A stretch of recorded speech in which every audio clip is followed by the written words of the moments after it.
सो hi everyone. जैसे कि हमने पिछले वीडियो में बात की थी कि मैं आपको आगे दिखाने वाला हूं कि जोमेटो प्रॉफिटेबल है या फिर नहीं। तो बस मैं आ गया हूँ स्क्रीनर डॉट इन पर। यहाँ पे मैंने जोमेटो खोल लिया है।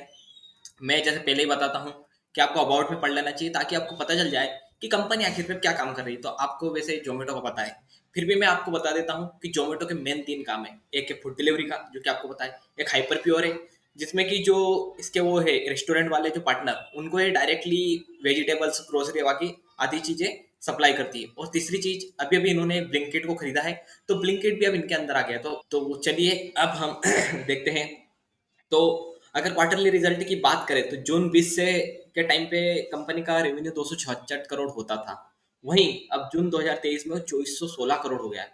मतलब आई होप आप समझ रहे होंगे कि कितना चेंजेस ड्रास्टिकली आया है। मतलब कि 2020 के जून से इस 23 मतलब 3 साल में 10 गुना से ज्यादा का कंपनी ने रेवेन्यू कर दिया है। फिर यहाँ पर अगर हम देखें एक्सपेंस, तो कंपनी की एक्सपेंसेस पहले 346 करोड़ की थी, जो कि अभी जाके 2464 करोड़ की हुई है। मतलब कि एक हिसाब से 10 गुना तो नहीं हुई है, पर 7-8 गुना के आसपास हो गई है। तो मेरे हिसाब से ये अच्छा है, क्योंकि सेल्स आपकी इंक्रीज हो रही है पर आपकी एक्सपेंसेस धीरे धीरे डिक्रीज हो रही है। तो यहाँ पर हमको देखने को मिलता है 48 करोड़ का ऑपरेटिंग लॉस। अब आपने बहुत सारे लोगों की वीडियो में देखा होगा कि अरे यार जोमेटो प्रॉफिटेबल है, प्रॉफिटेबल है। और मतलब कि मैंने उनकी जो क्या बोलते हैं इसको, Q1 का जो रिजल्ट आता है तो उसके साथ में इन्वेस्टर प्रेजेंटेशन देते हैं, उसको भी देखा तो उन्होंने किसी भी चीज को ज्यादा हाइप वो किया नहीं किया। पर सबसे ज्यादा अगर उनका किसी चीज पर फोकस था तो यही था कि उन्होंने पहली बार प्रॉफिट अचीव किया है। तो क्या रियलिटी में कंपनी ने प्रॉफिट अचीव किया है? तो अगर देखा जाए टोटलिटी में, मतलब ये देखो, ये अपन कंसोलिडेटेड फिगर्स की बात कर रहे हैं, तो कंसोलिडेटेड फिगर में प्रॉफिट नहीं हुआ है, तो फिर भी आखिरकार कंपनी प्रॉफिटेबल कैसे है? तो देखो, कंपनी को जो अदर इनकम है ना, इस साल वो हुई है 181 करोड़ रुपए की। उसमें इंटरेस्ट भी आया है उनको 18, और डेप्रिसिएशन वगैरह का उनको बेनिफिट हुआ है, मतलब 130 करोड़ का डेप्रिसिएशन लग गया। तो उसके बाद में कंपनी का जो प्रॉफिट बिफोर टैक्स है ना, वो -15 करोड़ आ रहा है। पर फिर भी पता नहीं कंपनी को नेट प्रॉफिट आ रहा है। मतलब देखो, इन्होंने कैलकुलेट करके बताया, प्रॉफिट आफ्टर टैक्स जो आ रहा है कंपनी का, वो 2 करोड़ आ रहा है। तो चलिए इसकी तह पे जाने के लिए हम मतलब प्रॉपर जो इसका बन के आता है उसको देखते हैं। तो देखिए कंपनी का इस प्रकार का, मतलब अगर आप यहाँ पे क्लिक करोगे तो ये डाउनलोड हो जाता है। मैंने इसको यहीं से डाउनलोड किया था, मतलब मैंने अलग से कुछ भी नहीं किया है इसमें। हम जैसे नीचे आते हैं तो यहाँ पे कंपनी की जो अभी अनऑडिटेड Q1 का जो रिजल्ट आया है उसी के ऊपर बात हुई है। तो इसमें हमको देखने को मिलता है, ये देखिए, कंपनी को इस बार रेवेन्यू फ्रॉम ऑपरेशन से कितनी की इनकम हुई? 2416 करोड़ की। वहीं पिछले साल इसी क्वार्टर में सेम कंपनी को हुआ था 1416 करोड़ का। मतलब कि इस हिसाब से देखने को मिल रहा है कि कंपनी अच्छा खासा अपना मतलब रेवेन्यू इंक्रीज करती जा रही है। और पिछले साल कंपनी को दो 7,000 करोड़ का हुआ था, तो अगर 2,2400 करोड़ के हिसाब से देखा जाए तो कंपनी को लगभग लगभग 10,000 करोड़ का रेवेन्यू साल भर में हो जाना चाहिए। अब कंपनी की अदर इनकम है 181 करोड़, जो कि हमने अभी बात की थी। तो टोटल इस प्रकार कंपनी की इनकम कितनी हो गई है? 2597 करोड़। अब देखो, कंपनी की मेजोरिटी एक्सपेंसेस कहाँ जा रही है? मैंने पिछले वीडियो में आपको नोट्स वगैरह दिखाए थे, पर यहाँ पे नोट्स वगैरह भी देते ही नहीं है, क्योंकि ये अनऑडिटेड बैलेंस शीट है। जो ऑडिटेड बैलेंस शीट आती है ना, उसी का ही बस दिया जाता है। तो एक्सपेंसेस में बात करें, अगर इनका सबसे ज्यादा इसमें एक्सपेंस दिख रहा है परचेस में, तो परचेस में इनका एक्सपेंस हुआ है 557 करोड़ का, जो कि अगर आप यहाँ पे देखोगे तो 261 करोड़ का है, जो कि श्योर से डबल से भी ज्यादा हो गया है। खैर, इन्होंने एक चीज नहीं खरीदी, वो आपको पता है, उसकी वजह से ज्यादा लग रहा होगा। इनका इन्वेंट्री वगैरह में चेंजेस तो बहुत ही कम हुआ है, क्योंकि 5 करोड़ का ही चेंजेस है, जो कि ज्यादा नहीं है। उसके अलावा एम्प्लॉय बेनिफिट एक्सपेंसेस, मतलब एम्प्लॉय को जो सैलरी वगैरह जा रहा है, वो 338 करोड़ रुपए के आसपास है। इसके अलावा कंपनी ने कोई लोन वगैरह लिया है तो उसमें फाइनेंस कॉस्ट जा रही है कंपनी की 18 करोड़। और डेप्रिसिएशन और अमोर्टाइजेशन जो कंपनी के पास में है, मतलब मेरे हिसाब से तो कंपनी के पास में अमोर्टाइजेशन ज्यादा है, क्योंकि इन्होंने ब्लिंकिट को थोड़ा महंगा खरीदा है, तो उसकी गुडविल को ही अमोर्टाइज कर रहे हैं ये बार बार। और ये आप देख भी सकते हो कि पहले कंपनी का डेप्रिसिएशन वगैरह कितना 42 करोड़ का ही लग रहा था, अब 130 करोड़ पे चला गया। सो आई होप आप समझ रहे होंगे। और देखिए कंपनी की क्या यार, ये कैसे चल रहा है आज माउस मेरा। अगर सबसे ज्यादा कहीं पे एक्सपेंसेस हो रहा है अदर एक्सपेंसेस में, तो वो है एडवर्टाइजमेंट एंड सेल्स प्रमोशन, जो कि है 314 करोड़ रुपए। मतलब आप समझ रहे हो, कंपनी को अभी भी एडवर्टाइजमेंट में 314 करोड़ रुपए का खर्चा करना पड़ रहा है। और delivery and related charges company के 810 करोड़ के।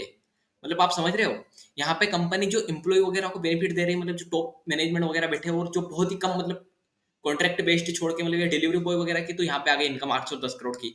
पर जो इम्प्लॉय है मेन जोमेटो के, उनको तो 338 करोड़ की एक्सपेंसेस लग रही है। मतलब आप समझ रहे हो टॉप मैनेजमेंट के पास में कितना सारा पैसा जा रहा है। अगर मैं इसकी ऑडिटेड बैलेंस शीट खोलूंगा कभी तो मैं आपको उसमें से बता दूंगा। खैर अभी मैं नहीं खोलने वाला, अभी मेरे को बस मेन फोकस आपको P&L ही समझाना है। और अदर एक्सपेंसेस भी कंपनी की 440 करोड़ की हो रही है, मतलब समझ रहे हो आप कितनी ज्यादा अदर एक्सपेंसेस हो रही है। तो कंपनी की इस हिसाब से 2612 करोड़ की एक्सपेंसेस हुई, और कंपनी का रेवेन्यू था 2597 करोड़ का। तो कंपनी को नेट में लॉस ही हुआ है 15 करोड़। तो अब आप यही सोच रहे होंगे कि साला 15 करोड़ का लॉस यहाँ पे है, बैलेंस शीट में भी लॉस दिखा रहा है, फिर इनको आखिरकार 2 करोड़ का बेनिफिट कहाँ से हो गया? तो पता है वो कहाँ से हुआ है? वो है इनको टैक्स एक्सपेंसेस।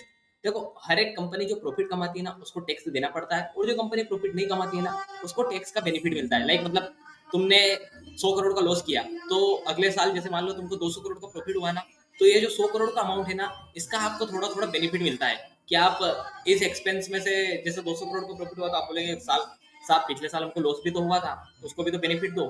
तो गवर्नमेंट की जो गवर्नमेंट की स्कीम है उसके अंदर आपको बेनिफिट मिलता है। तो बस जो डिफर टैक्स है ना वो 17 करोड़ की वजह से 2 करोड़ का प्रॉफिट हो रहा है। तो अब रियली में क्वेश्चन यही आएगा कि क्या जोमेटो मतलब रियली प्रॉफिटेबल है? तो अगर बात करें जोमेटो का जो ओवरऑल कंसोलिडेटेड ग्रुप है, मतलब जिसमें हाइपर प्योर फूड डिलीवरी का बिजनेस और ब्लिंकिट वगैरह इन सबको ऐड करके देखा जाए, तो कंपनी को बिल्कुल भी फायदा नहीं हो रहा है, बिल्कुल बस अभी लॉस में है। पर मेरे हिसाब से लॉस ज्यादा बड़ा नहीं है, 15 करोड़ का है, जो कि आगे जाके कंपनी प्रॉफिट पे आ जाएगी अगले अगले क्वार्टर में, मतलब मैं एक्सपेक्ट कर सकता हूँ। पर मैं आपको दिखाता हूँ कि जोमेटो, अगर जोमेटो को सिर्फ जोमेटो को ही देखा जाए, मतलब कि जो जोमेटो फूड डिलीवरी का बिजनेस जिसको आप में से अधिकतर लोग जानते हैं, तो अगर मैं उसको दिखाऊँ ना, तो वो है प्रॉफिटेबल। देखो, ये अनऑडिटेड स्टैंड अलोन, मतलब वो कंसोलिडेटेड था। कंसोलिडेटेड स्टेटमेंट उनको बोला जाता है जिसमें कंपनी की जितनी भी सारी सब्सिडरीज वगैरह होती है ना, उनका सबका एक ही जगह पे इकट्ठा किया जाता है और उसको दिखाया जाता है, तो उसको कंसोलिडेटेड फाइनेंशियल स्टेटमेंट बोला जाता है। और जो company main company like Zomato, तो जोमेटो मेन एक अलग ही कंपनी है। एक इनकी हाइपर प्योर जो भी है उसके नाम से भी इन्होंने कंपनी बना के रखी, वो एक अलग ही है। और एक ब्लिंकिट वो अलग ही कंपनी है। पर जब कंसोलिडेटेड में इन तीनों का एक जगह पे ऐड होता है, और अगर स्टैंड अलोन की बात करेंगे तो उसमें जोमेटो का जो फूड डिलीवरी का बिजनेस है, जिसको आप सब लोग जानते हो और एप्लीकेशन होता है, वो आता है। तो देखिए, इसको अगर हम देखें जोमेटो का जो स्टैंड अलोन है, तो इसमें जोमेटो को 1420 करोड़ का रेवेन्यू है, मतलब जो फूड डिलीवरी वगैरह करके जोमेटो को 1420 करोड़ का रेवेन्यू हुआ है। और अदर इनकम को मैं अभी वही वापस साइड में रखता हूँ क्योंकि मैं मानता नहीं हूँ।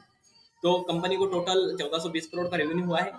अब देखिए, यहाँ पे भी एम्प्लॉय बेनिफिट सबसे ज्यादा ही लग रहा है, क्योंकि मेरे हिसाब से इसोप्स वगैरह कंपनी कुछ ज्यादा इशू कर रही है। खैर यहाँ पे क्लियरिटी नहीं है, पर अगर कभी मुझे मौका मिला मैं जोमेटो को एनालिसिस करूंगा तो मैं वहाँ आपको दिखा दूंगा। अब उसके अलावा कंपनी की फाइनेंस कॉस्ट वगैरह आप देख ही रहे हो कि 5 करोड़ है, वो ज़्यादा नहीं है, वो मतलब जोमेटो में ही है। इसके अलावा कंपनी को डेप्रिसिएशन देखो, मैंने बताया था ना, सबसे ज़्यादा अगर अमोर्टाइजेशन एक्सपेंसेस लग रही है ना, वो ब्लिंकिट की वजह से लग रही है। यहाँ पे देखो डेप्रिसिएशन जोमेटो कितना कर रहा है, बस 18 करोड़ का, और अभी आपने ऊपर देखा था तो बहुत ज़्यादा था। उसके अलावा कंपनी 283 करोड़ का एडवर्टाइजमेंट वगैरह कर रही है, 638 करोड़ का डिलीवरी चार्जेस लग रहे हैं, और अदर करके कंपनी को 1330 करोड़ का टोटल एक्सपेंसेस आ रहा है। तो अगर 1330 करोड़ को हम 1420 में से हटाएंगे तो 90 करोड़ का तो कंपनी को प्रॉफिट हो रहा है। तो यहाँ से कंक्लूजन निकल के ये आता है कि जो कंपनी का जोमेटो का जो मेन बिजनेस है, मतलब फूड डिलीवरी का, जिसको कुछ साल पहले लोग बोलते थे कि वो कभी प्रॉफिटेबल हो ही नहीं सकता, क्योंकि इंडियन ऑडियंस को जैसे ही आप डिस्काउंट कूपन वगैरह देना बंद करोगे तो वो लेना बंद कर देगी। पर वो बिल्कुल ही उल्टा दिख रहा है कि वहां से कंपनी को प्रॉफिट हो रहा है। सो आई होप आपका डाउट क्लियर हो गया होगा कि जोमेटो ओवरऑल तो लॉस में है, पर जो जोमेटो का मेन बिजनेस है मतलब फूड डिलीवरी वगैरह का, वो प्रॉफिटेबल है। और मैं ये भी कह सकता हूँ कि जो कंपनी का आगे आने वाला बिजनेस है जो हाइपर प्योर, वो भी प्रॉफिटेबल हो जाएगा। कि हाइपर प्योर में क्या कर रहे हैं, उनके पास में फार्मर्स वगैरह है जिनसे वेजिटेबल्स वगैरह उठाते हैं और उसको डायरेक्टली रेस्टोरेंट वालों को सप्लाई कर देते हैं। तो इसमें वेस्टेज वगैरह थोड़ा कम रहता है। और आपको पता है कि रेस्टोरेंट वालों को खपत चाहिए ही चाहिए, तो वो ग्रॉस वैल्यू जो उनकी ऑर्डर की वैल्यू रहती है, ग्रॉस ऑर्डर वैल्यू, वो कुछ ज़्यादा ही रहती है। तो उससे कंपनी को मतलब डिलीवरी वगैरह करने के बाद में भी बेनिफिट हो ही जाएगा। पर ब्लिंकिट अभी भी सब लोग बोल रहे हैं कि क्विक कॉमर्स अपने देश में नहीं चलेगा, नहीं चलेगा, नहीं चलेगा। पर देखो यार, वो जोमेटो है, उसने खुद को प्रूव पहले ही कर दिया है, तो मेरे हिसाब से वो आगे जाके उसको भी प्रॉफिटेबल कर लेगा।